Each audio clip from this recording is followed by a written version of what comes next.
నమస్తే. ప్రస్తుతం మనతో పాటు జై Bharat national party Vinukonda MLA అభ్యర్థి చిరంజీవి నాయక్ ఉన్నారు. ఆయనతో మాట్లాడదాం. నమస్తే సార్. నమస్తే. జై భారత్. జై భారత్ సార్.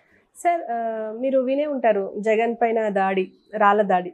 దానితో పాటు ఇవాళ ఒక న్యూస్ ఏంటంటే ఎందుకు కొట్టారో తెలిసింది అని చెప్పేసి న్యూస్ వచ్చింది. అంటే ఎందుకు కొట్టారు అని అంటే డబ్బులు ఇవ్వలేదు, ఒక క్వార్టర్ ఇచ్చారు అని చెప్పేసి, అంటే మందు బాటిల్ మాత్రమే ఇచ్చారు అని చెప్పేసి మాట్లాడారు. అదేనండి, ఇందాక మన మేనిఫెస్టో గురించి చర్చ జరిగినప్పుడు మేనిఫెస్టోలు తర్వాత వీళ్ళు డెవలప్మెంట్ ఎజెండా లేదు, రూట్ మ్యాప్ లేదు అనే అంశంలో క్లియర్గా చెప్పారు. వీళ్ళకి ఎజెండాస్ లేవు. కేవలం మీరు సభల గురించి అడిగినప్పుడు చెప్పారు ఎగ్జాక్ట్లీ ఇది. నేనేంటంటే వీళ్ళు చెప్పేది ఏంటంటే మీటింగ్లకి జనాలు వస్తున్నారంటారు. ఎలా వస్తున్నారు? ప్రలోభాలతో వస్తున్నారు. ప్రలోభాలు కూడా ఇది చెప్పినట్టు రాయేసిన అబ్బాయి 300 రూపాయలు 350 రూపాయలు డబ్బులు ప్లస్ ఒక బాటిల్ ఇస్తామని జస్ట్ బాటిల్ ఇచ్చి వదిలేశారు, డబ్బులు ఇవ్వలేదు. అంటే వీళ్ళు చూడండి, ఎలక్షన్ల ర్యాలీ అప్పుడే వీళ్ళు చెప్పిన జనాల్ని మీటింగ్కి తరలించే క్రమంలోనే ఇచ్చిన వాగ్దానాల మీద నిలబడని వ్యక్తులు వీళ్ళు. గెలిచిన తర్వాత వీళ్ళ వాగ్దానాల మీద నిలబడతారా అంటే 2014 ఎలక్షన్ క్యాంపెయిన్లో చంద్రబాబు నాయుడు గారు, మోడీ గారు చెప్పిన వాటి మీద వాళ్ళిద్దరూ నిలబడలా.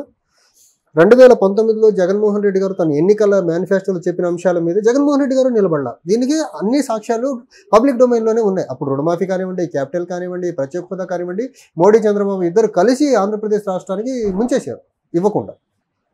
జగన్మోహన్ రెడ్డి సంపూర్ణ మద్యపానం అని, అమరావతి క్యాపిటల్ అనేసి, తర్వాత పోలవరం డెడ్ లైన్స్ పెట్టి పూర్తి చేస్తానని ఈయన ముంచేశాడు. సో వీళ్ళు చెప్పేది ఒకటి, చేసేది ఒకటి. పబ్లిక్ని మీటింగ్కి తీసుకెళ్లేటప్పుడే వీళ్ళు ఇచ్చిన మాట మీద నిలబడని వ్యక్తులు పవర్లోకి వచ్చిన తర్వాత నిలబడరు అనేదానికి ఇంతకంటే బెస్ట్ ఎగ్జాంపుల్స్ ఏం లేవు. వీళ్ళు రాజకీయ నాయకులు కాదు, వీళ్ళు రాజకీయ వ్యాపారస్తులు. రాజకీయాన్ని వ్యాపారం చేస్తున్నారు తప్ప రాజకీయాన్ని రాజకీయంగా ప్రజాహితం కోసం, ఆంధ్రప్రదేశ్ యొక్క రాష్ట్ర హితం కోసము, రాష్ట్ర అభివృద్ధి కోసము, లేదా రాష్ట్ర ప్రజల సంక్షేమం కోసం ఉపయోగించే పరిస్థితి లేదు.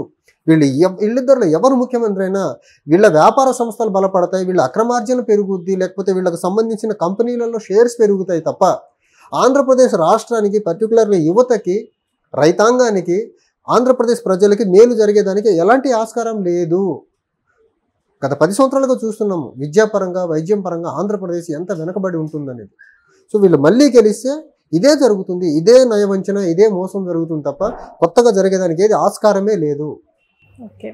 అండ్ ఇంకోటి కూడా వచ్చిందంటే ఇప్పుడు విచారణలో ఎలాగో తేలింది కాబట్టి ఈవెన్ ఇప్పుడు చంద్రబాబు నాయుడు మీద వేసిన రాళ్ళు కూడా అందుకే అనుకోవచ్చా? అంటే చంద్రబాబు నాయుడు అంటే ఒకటండి, అక్కడ జగన్మోహన్ రెడ్డి రాళ్ళు వేయించుకున్నప్పుడు కొంచెం సింపతి వచ్చింది, దాని మీద ప్రజల్లో చర్చ జరిగింది. YCP cadre ghat reacted very strongly and ఒక సింపతి గార్నర్ చేసి కన్సల్టేషన్ జరిగింది వైసీపీ క్యాడర్లో. అక్కడ కన్సల్టేషన్ జరిగేటప్పుడు నేను రేస్లో వెనకబడిపోతానేమో అనేసి వీళ్ళు కూడా రాళ్ళు వేయించుకోవడం మొదలెట్టేశారు. సో వీళ్ళ క్యాడర్తో వీళ్ళే రాళ్ళు వేయించుకొని సింపతి గ్యార్నర్ చేసే ప్రయత్నం చేస్తున్నారు తప్ప, అరే చంద్రబాబు గారు, జగన్మోహన్ రెడ్డి గారు, మీరు ఒక్కటి ఆలోచించండి అయ్యా, మేనిఫెస్టో రిలీజ్ చేయండి, మీ రూట్ మ్యాప్ చెప్పండి, మీరు అధికారంలోకి వస్తే రాష్ట్రాన్ని ఎలా అభివృద్ధి చేస్తారో, రాజధాని ఎలా కడతారో, అమరావతిలో ఉన్న రాజధాని ఉంటుందా లేదా, అవి చెప్పండి.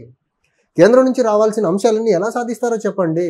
అంతే తప్ప నేను వస్తే నాణ్యమైన మద్యం ఇస్తా, తక్కువ ధరకు మద్యం ఇస్తానంటావు, కానీ నేను వస్తే రాజధాని కట్టమని చెప్పమంట చంద్రబాబు నాయుడు.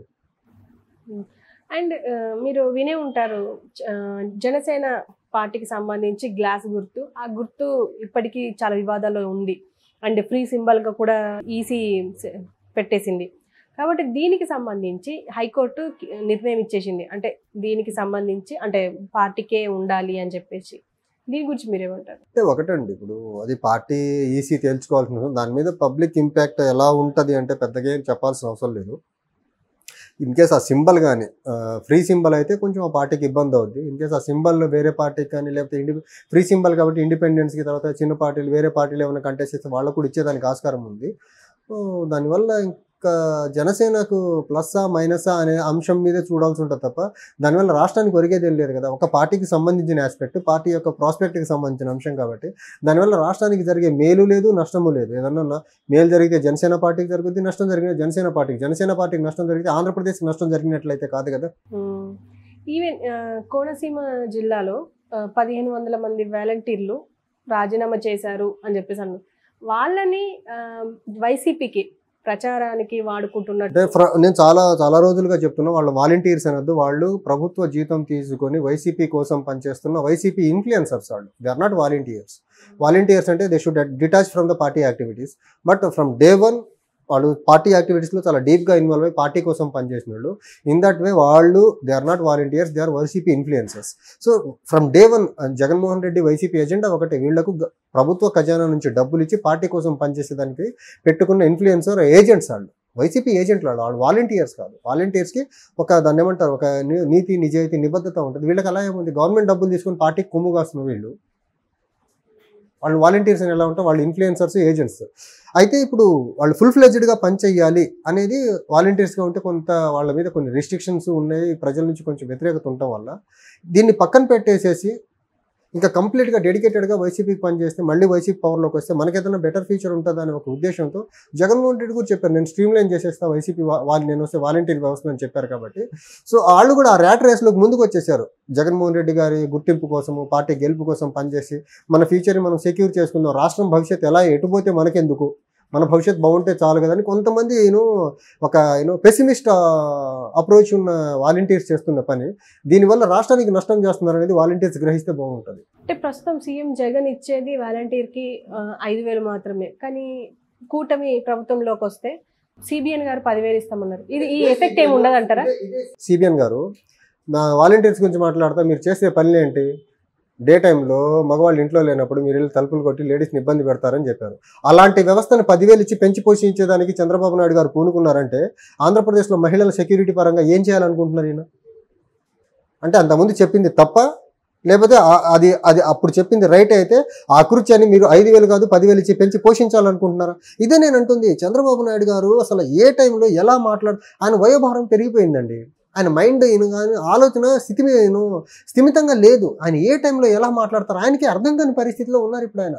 ఈసారి ఓడిపోతే రాజకీయంగా నా జీవితం అయిపోయిందని ఒక నైరాశ్యంలోకి వెళ్ళిపోయి నోటికొచ్చిన వాగ్దానం ఇస్తున్నారు ఆయన. మీరే అన్నారు ఒకప్పుడు వాలంటీర్స్ అకృత్యాలు చేస్తున్నారు, డే టైంలో మగవాళ్ళు ఇంట్లో లేని మగవాళ్ళు పనులకు వెళ్ళిపోయినప్పుడు ఇంటికి వెళ్ళి లేడీస్ని హెరాస్ చేస్తున్నారు అని చెప్పిన ఒక వ్యవస్థని మీరు 10,000 ఇచ్చి పెంచి పోషిస్తానంటే లేడీస్ మీద అకృత్యాలు పెంచాలని చూస్తున్నారా? దానికి చంద్రబాబు నాయుడు గారు ఆలోచించాలా. ప్రజలు కూడా ఇప్పుడు అప్పుడు ఎందుకు అలా అన్నారు, ఇప్పుడు ఎందుకు 10,000 ఇస్తున్నారు అంటే చంద్రబాబు నాయుడు గారు దీనికి సమాధానం చెప్పాల్సిన అవసరం ఉంది. ఓకే. అండ్ జగన్ కోసం నేను మానవ బాంబునవుతాను అని చెప్పేసి కూడా దువ్వాడ శ్రీనివాస్ అన్నారు. దీన్ని మీరేమంటారు? అదొక కామెడీ పీస్ అండి. ఓడిపోయాడు ఆల్మోస్ట్ కదా 10-15 సంవత్సరాలకి ఎన్నికల్లో ఉండి పోటీ చేసిన ప్రతిసారి ఓడిపోతారు. ఈ రకమైన ఒక కామెడీ స్టేట్మెంట్స్ ఇవ్వకపోతే ప్రజలు గుర్తించరు, పార్టీ గుర్తించదు, రాజకీయంగా అసలే ఓడిపోతున్న ప్రతిసారి రాజకీయంగా జీవితం ఉండదేమో దాన్ని ఏమంటారు, ఒక నైరాశ్యంలో ఉండి మాట్లాడే మాటలు తప్ప. అవమానండి, మానవ బాంబు అయితే పోలీసులు ఏం చేస్తారు చూసి ఊరుకుంటారు. ఈయన మానవ బాంబు అవతారం ఎత్తితే మంచి చేసేదానికి ఆలోచించిన దువ్వాడ శ్రీనివాస్ గారు టెక్కలు కానీ శ్రీకాకుళం జిల్లాకు కానీ మంచి చేసేదానికి ఇలాంటి విషపూరితమైన స్టేట్మెంట్స్ ఇచ్చి ప్రజల్ని ఎలాంటి మెసేజ్ ఇవ్వాలనుకుంటున్నారు ఈయన? చూడండి ఉన్మాదం ఇది వైసీపీ లేకపోతే టీడీపీలో కానీ ఇది ఒక పార్టీ పరంగా పెంచి పోషించే ఉన్మాదం. తద్వారా ఏంటంటే క్యాడర్లో ఒక రకమైన అగ్రెసివ్ మెంటాలిటీ డెవలప్ అయిపోయి వాళ్ళు కూడా ఇలాంటి యాక్టివిటీస్కి ఇండల్స్ అయితే అసలు లా అండ్ ఆర్డర్ సిచ్యువేషన్ ఏం కావాలి, ఆ ప్రాంతంలో ప్రజల పరిస్థితి ఏమవ్వాలి? ఒక పొజిషన్లో ఉన్న వ్యక్తి ఇలాంటి బాధ్యతారాహితమైన స్టేట్మెంట్స్ ఇస్తున్నారు అంటే అసలు వాళ్ళ పార్టీ నుంచి వాళ్ళకి ఎలాంటి డైరెక్షన్స్ కిందికి వస్తున్నాయి పైనుంచి? సో యథా రాజా తదా ప్రజ. పార్టీ లీడర్కి క్రిమినల్ ఇంటెంట్ ఉంటే కింద వరకు అందరికీ క్రిమినల్ ఇంటెన్షనే ఉంటుంది.